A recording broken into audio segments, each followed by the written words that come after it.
First of all, we started the light emitting diode, LED, light emitting diode. तो सबसे पहले जैसे ही हम इसको एग्जाम में लिखना है, एग्जाम के पैटर्न के अकॉर्डिंग देखते हैं तो इसकी डेफिनेशन सबसे पहले, it is a special type of diode which converts electrical energy into light energy.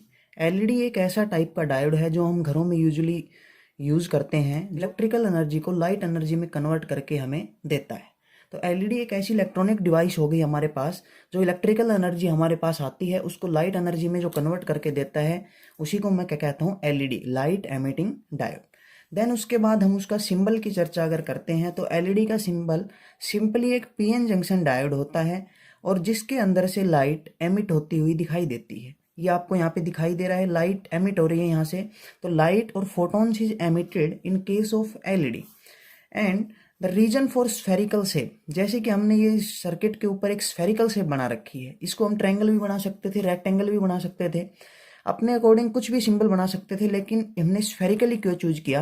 क्योंकि जब कोई भी इलेक्ट्रॉनिक आइटम वर्क करता है, हमें पता है इलेक्ट्रॉनिक आइटम वर्क करने के कारण हीट का लॉस होता है।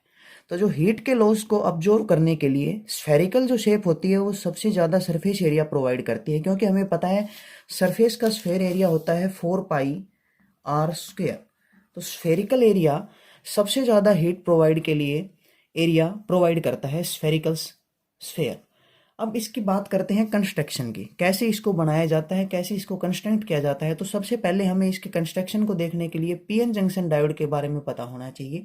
एक पीएन जंक्शन डायोड क्या होता है? तो जैसे हमें पता है कि पी टाइप सेमीकंडक्टर के अंदर holes are the majority charge carrier. P के अंदर holes are the majority charge carrier, majority charge carrier. और एन टाइप के अंदर मेजॉरिटी चार्ज कैरियर क्या होंगे? इलेक्ट्रॉन। तो पी टाइप के अंदर तो holes are the majority charge carrier और एन टाइप के अंदर electrons are the majority charge carrier. अब देखो, it consist of PN junction diode which is in forward bias. Forward bias means the P side diode is connected with high potential and N side is connected with low potential of battery. सबसे पहले biasing का मतलब क्या होता है? किसी भी electronic circuit के अंदर मैं अगर डीसी सप्लाई लगा देता हूँ, डीसी बैटरी अप्लाई कर देता हूँ, तो उसी को मैं उसकी क्या कहता हूँ? Biasing.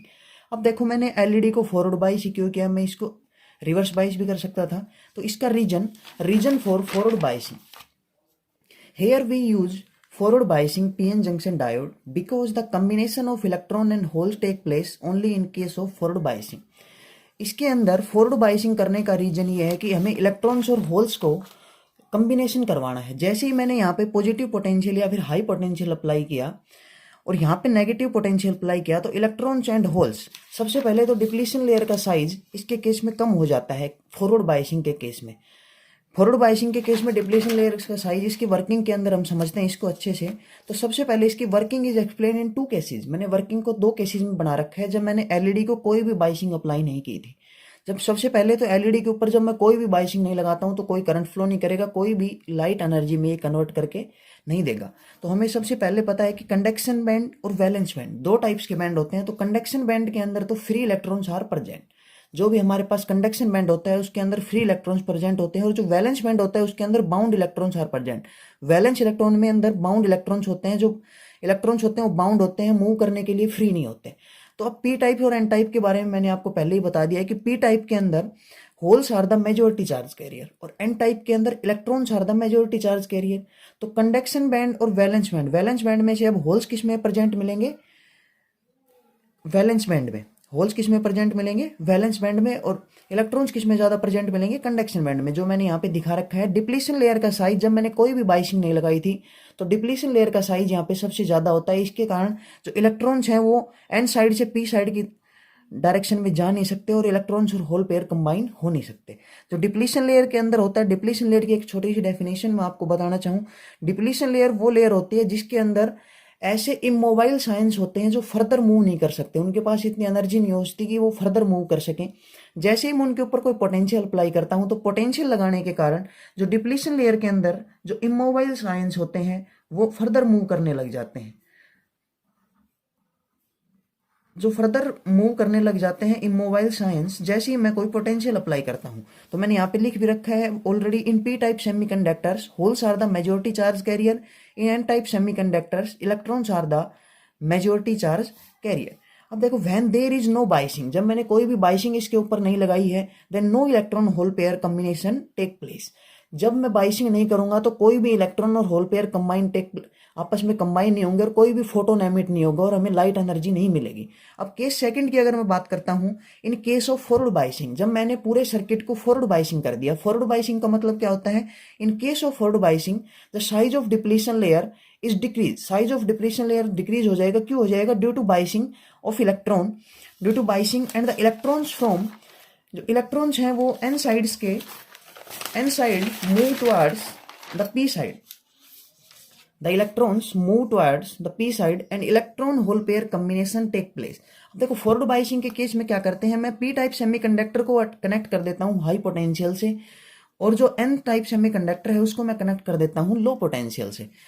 Here when the electron and hole pair combination take place, जब जैसे ही इलेक्ट्रॉन्स और होल पेयर का कॉम्बिनेशन टेक प्लेस होगा, यहाँ से फोटोन एमिट हो जाएगा जो मेरे को लाइट एनर्जी की फॉर्म में मिलेगा और उसी से मेरे को लाइट एनर्जी मिलेगी। अब देखो, इसके अंदर मैंने दिखा रखा है कि जो वही सेम बात कंडक्शन बैंड के अंदर और वैलेंस बैंड के अंदर, valence band P type semiconductor में holes are the majority charge carrier और एन टाइप सेमीकंडक्टर में electrons are the majority charge carrier. तो कंडक्शन बैंड के अंदर इलेक्ट्रॉन्स मिलेंगे तो आपको कंडक्शन बैंड के अंदर दिखा रखे हैं holes are the majority charge carrier, और वैलेंस बैंड के अंदर जो होल्स होते हैं मतलब कि बाउंड इलेक्ट्रॉन्स होते हैं वो मैंने वैलेंस बैंड के अंदर दिखा रखे हैं। तो जैसे ही मैंने इसके ऊपर बाइसिंग की तो यहाँ पे इलेक्ट्रॉन्स और होल पेयर का कॉम्बिनेशन टेक प्लेस करता है और वहीं से लाइट एमिट होने लग जाती है जो मेरे को लाइट एनर्जी के फॉर्म में मिलती है। अब देखो, मेरे को दो बातें देखनी होती है कि सेमीकंडक्टर में कौन सा यूज करूँ। दो टाइप के सेमीकंडक्टर होते हैं हमारे पास, डायरेक्ट टाइप सेमीकंडक्टर और second one is my indirect type semiconductor. तो जो डायरेक्ट टाइप सेमीकंडक्टर है वो मैं यूज करता हूँ। इसका मैंने रीजन लिख रखा है कि मैं क्यों यूज करता हूँ। क्योंकि इन case of direct type semiconductor the bottom of the conduction band and top of the valence band lie at same value of के। जैसे ही मैं इक्के डायग्राम बनाता हूँ एनर्जी और मोमेंटम के बीच में, तो कंडक्शन बैंड और वैलेंस बैंड दो टाइप्स के बैंड होते हैं।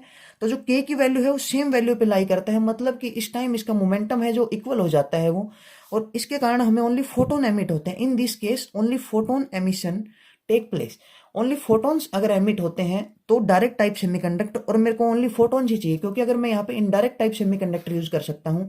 इनडायरेक्ट टाइप सेमीकंडक्टर के केस में क्या होता है, जो बॉटम ऑफ कंडक्शन बैंड होता है और जो bottom top of valence band होता है वो सेम वैल्यू ऑफ के पे लाई नहीं करते। तो पहले फोटॉन्स और फोनॉन्स दोनों की एमिशन होती है, लेकिन मेरे को फोटॉन्स के एमिट करवाने हैं तो photons are emission only in case of direct type semiconductor. So in case of LED we use direct type of semiconductor. अब इसके अंदर मैं बात करता हूं इसके VI कैरेक्टरिस्टिक्स की। वोल्टेज और जो करंट के बीच में जो ग्राफ बनाते हैं VI कैरेक्टरिस्टिक कैसे क्या बनती है वो देखते हैं थोड़ा। मैंने एक्स एक्सिस के ऊपर V ले रखा है, वोल्टेज अप्लाई कर रखी है, that's the current in Y axis. अगर मैंने एक्स एक्सिस पे वोल्टेज लगा रखी है और आई एक्सिस वाई एक्सिस पे मेरे पास करंट अवेलेबल है, तो मैं देखता हूं जो एक ग्राफ जाने लग रहा है वीआई कैरेक्टरिस्टिक का, that's my knee voltage. Knee voltage एक ऐसी वोल्टेज होती है जहां पर भी ब्रेक डाउन टेक प्लेस करता है वोल्टेज का। तो knee voltage is that value of voltage where the breakdown take place. अब नी वोल्टेज हर सेमीकंडक्टर के केस में अलग अलग केस की होती है, जैसे कि मैंने जर्मेनियम का शो कर रखा है एक एग्जांपल लेके। इन case of germanium the knee voltage is 0.3 volt. तो ये VI कैरेक्टरिस्टिक होगी इसी केस में। अब मेरे को ऐसा करना है कि अगर मेरे को इंफ्रारेड रीजन की एलईडी बनानी है, विजिबल रीजन की एलईडी बनानी है, तो मैं अलग अलग टाइप के सेमीकंडक्टर्स को यूज कर सकता हूं। फर्स्ट ऑफ ऑल, अगर मेरे को इंफ्रारेड रीजन की एलईडी बनानी है तो मैं गैलियम आर्सेनाइड सेमीकंडक्टर का यूज कर सकता हूं। अगर मैंने विजिबल रीजन के अंदर एलईडी को बनाना है तो मैं गैलियम नाइट्राइड का यूज कर सकता हूं। ये इन दोनों के यूज हो गए। अगर मैं अलग अलग टाइप के सेमीकंडक्टर को यूज करता हूं तो अलग अलग टाइप की एलईडी मेरे को मिलती है। इंफ्रारेड में, विजिबल रीजन में, एक्सरे रीजन में, सारे रीजन्स में मेरे को एलईडी मिल सकती है। अब देखो, इसके एडवांटेज की बात करते हैं कि ये कैसे एडवांटेजेबल है मेरे को, जो पहले हमारे पुराने टाइम में बल्ब वगैरह आते थे उससे। तो it is of low cost, इसकी जो कॉस्ट है वो बिल्कुल लो है उससे। गिव्स वैरायटी ऑफ कलर्स, हमें वैरायटी ऑफ कलर्स मिल सकते हैं। रेड एलईडी बना सकते हैं, ग्रीन बना सकते हैं, मतलब कि हम डिफरेंट डिफरेंट टाइप की एलईडी क्रिएट कर सकते हैं अलग अलग वैरायटी की। तो gives variety of colours. Third is my compact size, इसका जो साइज है वो कॉम्पैक्ट होता है। Fourth is power consumption is small. जो पावर कंजप्शन हमें घरों में होती है, पहले जो बल्ब आते थे वो 100 वाट के करीब आते थे, लेकिन जो एलईडी जैसे आई 9 वाट 10 वाट, तो power consumption is small. Electricity की बचत हम कर सकते हैं एलईडी का यूज करके। डिसएडवांटेज, इसके क्या क्या डिसएडवांटेज हैं, इसके क्या नुकसान है। So heating effect at high value of voltage. एक हाई वैल्यू ऑफ वोल्टेज अगर आ जाती है घरों में तो ये हीटिंग इफेक्ट दिखाने लग जाती है। इट्स कॉस्ट इज हाई, इसकी कॉस्ट हाई है अगर मेरे को बल्क में यूज करना है, क्योंकि अगर मैं स्मॉल वाली एलईडी यूज करता हूं तो अगर मेरे को बल्क में यूज करनी है, पूरे एक बड़े से एरिया के अंदर मेरे को एलईडी लगानी है, तो इसकी कॉस्ट हाई हो जाएगी अगर मेरे को बल्क में यूज करना है। तो it does not work at high voltage, और ये हाई वोल्टेज के ऊपर वर्क नहीं करती है एलईडी, फ्यूज हो जाती है, फॉल्ट हो जाती है। अब इसके थोड़े से एप्लीकेशंस को हम देखते हैं कि इसका क्या क्या एप्लीकेशंस है, कहाँ कहाँ ये यूज होते हैं। तो इनके एप्लीकेशंस की अगर मैं बात करूं तो एप्लीकेशन में first my application is in remote sensor. इसका जो फर्स्ट एप्लीकेशन है वो किस में है कि ये रिमोट सेंसर के काम आता है। जैसे हम घरों में टीवी के आगे रिमोट लेके बैठते हैं तो उनके आगे भी एलईडी का यूज होता है। इन रिमोट सेंसर, इन कैलकुलेटर्स, कैलकुलेटर की जो स्क्रीन होती है उसके ऊपर भी एलईडी लगाई जाती है। और इन इंडिकेटर्स, जो इंडिकेटर्स होते हैं उसके ऊपर भी हम एलईडी का यूज कर सकते हैं। तो एलईडी के फर्दर बहुत से यूजेज हैं। आजकल तो टीवी वगैरह में भी एलईडी का यूज होने लग गया, टीवी की स्क्रीन जो आने लगी, एलईडी लाइट एमिटिंग डायोड की आने लगी। तो ये था आपके एलईडी के बारे में।